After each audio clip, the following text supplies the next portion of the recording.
नमस्कार। कभी सोचा है एक ऐसी जगह के बारे में जहां इतिहास सिर्फ किताबों में नहीं बल्कि हर पत्थर, हर किले और हर मंदिर की दीवारों पर जिंदा हो। आज हम भारत के ठीक दिल में बसे उसी बुंदेलखंड की कुछ अनसुनी कहानियों को जानेंगे। तो चलिए इस सफर की शुरुआत करते हैं। तो सवाल यही है कि आखिर वो कौन सी जगह है जहां इतिहास सिर्फ पन्नों में कैद नहीं है बल्कि उसे हम छू सकते हैं, महसूस कर सकते हैं, जहां वो पत्थरों में सांस लेता है। और इस सवाल का जवाब है बुंदेलखंड। जी हाँ, आज हम इसी धरती के ऐतिहासिक परतों को एक एक करके खोलेंगे, क्योंकि यहाँ हर पत्थर के पास सुनाने के लिए एक कहानी है। तो सबसे पहले ये समझते हैं कि बुंदेलखंड आखिर है क्या। देखिए, ये आज के ज़माने का कोई राज्य या ज़िला नहीं है, बल्कि ये एक बहुत बड़ा ऐतिहासिक इलाका है। इसकी पहचान उन वीर बुंदेला राजपूतों से जुड़ी है जिन्होंने सदियों तक इस धरती पर राज किया और इसे अपना नाम दिया। और ये इलाका छोटा मोटा नहीं है। सोचिए जरा, करीब 29,000 वर्ग किलोमीटर में फैला हुआ है ये। आज के समय में ये उत्तर प्रदेश और मध्य प्रदेश, इन दो राज्यों के बीच बटा हुआ है। अकेले उत्तर प्रदेश में ही इसके 7 जिले आते हैं, जिनमें झांसी और चित्रकूट जैसे कई ऐतिहासिक शहर शामिल हैं। लेकिन बुंदेलखंड की कहानी सिर्फ बुंदेलों से शुरू नहीं होती। अरे नहीं, इसकी जड़ें तो हजारों हजारों साल पुरानी हैं। चलिए थोड़ा समय में पीछे चलते हैं और इसकी प्राचीन नींव को टटोलते हैं। ये टाइमलाइन देखिए जरा। ये हमें बताती है कि ये धरती कितनी कितनी पुरानी है। सोचिए, यहाँ पुरापाषाण काल यानी स्टोन एज के इंसानों ने गुफाओं में चित्र बनाए थे।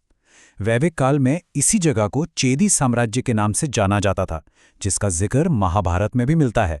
और फिर तीसरी सदी ईसा पूर्व में ये शक्तिशाली मौर्य साम्राज्य का एक अहम हिस्सा बन गए। चलिए अब आते हैं मध्यकाल में, मतलब वो दौर जिसने बुंदेलखंड को वो पहचान दी जिसके लिए हम उसे आज जानते हैं।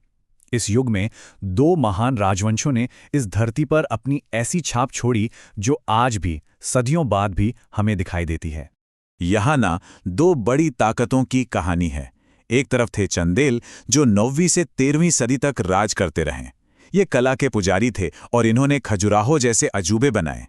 फिर 14वीं सदी के बाद आए बुंदेला, जो अपनी तलवार और मजबूत किलों के लिए जाने गए। और हाँ, इन्हीं योद्धाओं ने इस क्षेत्र को बुंदेलखंड नाम दिया। और चंदेलों की विरासत, अरे वो कोई छोटी मोटी चीज नहीं थी। उन्होंने खजुराहो को बनाया, जो आज यूनेस्को की वर्ल्ड हेरिटेज साइट है। ये उनकी कला और सोच का दुनिया भर में एक जीता जागता सबूत है। अब बात करते हैं बुंदेला शासकों की। उन्होंने भी अपनी एक अलग ही छाप छोड़ी। रुद्र प्रताप सिंह ने ओरछा राज्य की नींव रखी, तो वीर सिंह देव ने इस क्षेत्र को शानदार किलों और मंदिरों से भर दिया। और फिर आए महाराजा छत्रसाल, जिन्होंने मुगलों को सीधी टक्कर दी और मराठों की मदद से अपना एक आजाद राज्य खड़ा कर दिया। मध्यकाल के बाद बुंदेलखंड के इतिहास में एक और बड़ा तूफान आया, और वो था ब्रिटिश साम्राज्य का आगमन। ये वो दौर था जब इस धरती की बहादुरी की एक बिल्कुल नई, एक आग उगलती कहानी लिखी जाने वाली थी। ये एक तारीख, बस ये एक तारीख सब कुछ बदल देती है। 1853, यही वो साल था जब ब्रिटिश ईस्ट इंडिया कंपनी ने झांसी की रियासत को अपने कब्जे में ले लिया। ये सिर्फ एक फैसला नहीं था, ये वो चिंगारी थी जिसने आगे चल के एक बहुत बड़ी आग लगा दी। और उसी आग ने जन्म दिया 1857 के महासंग्राम को, और उसका सेंटर वो बना बुंदेलखंड। रानी लक्ष्मीबाई, झलकारी बाई, रानी अवंतीबाई और तात्या टोपे, ये सिर्फ नाम नहीं है, ये वो चेहरे हैं जिन्होंने आज़ादी की लड़ाई को हमेशा के लिए अमर कर दिया। इन सभी ने इसी धरती से क्रांति का बिगुल फूंका था। आज़ादी के बाद बुंदेलखंड की कहानी ने एक बिल्कुल नया मोड़ लिया। ये एक ऐसी पहचान की कहानी है जो भले ही प्रशासनिक रूप से बढ़ गई हो, लेकिन जिसकी सांस्कृतिक आत्मा, जिसकी रूह आज भी एक है। चलिए देखते हैं कि आज़ादी के बाद यहाँ क्या-क्या बड़े बदलाव हुए। सबसे पहले 1947 में सारी रियासतें मिलकर विंध्य प्रदेश का हिस्सा बनी। फिर 1956 में जब राज्यों का पुनर्गठन हुआ, तो इस पूरे इलाके को उत्तर प्रदेश और मध्य प्रदेश के बीच बांट दिया गया।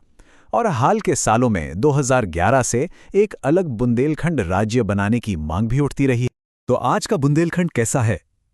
सच कहें तो ये दो अलग अलग सच्चाइयों को एक साथ जी रहा है। एक तरफ खजुराहो और ओरछा जैसी विश्व प्रसिद्ध विरासत है, ध्यानचंद और मैथिली शरण गुप्त जैसे दिग्गजों की जमीन है। तो वहीं दूसरी तरफ गरीबी, कृषि संकट और एक अलग राज्य की मांग जैसी गंभीर चुनौतियां भी मुंह बाए खड़ी हैं। तो ये थी बुंदेलखंड की कहानी, एक शानदार अतीत से लेकर एक मुश्किल, चुनौतीपूर्ण वर्तमान तक का सफर। वीरों, कलाकारों और क्रांतिकारियों की इस धरती ने इतिहास के कई उतार चढ़ाव देखे हैं। अब सवाल ये उठता है कि इसका अगला चैप्टर, इसका अगला अध्याय क्या होगा।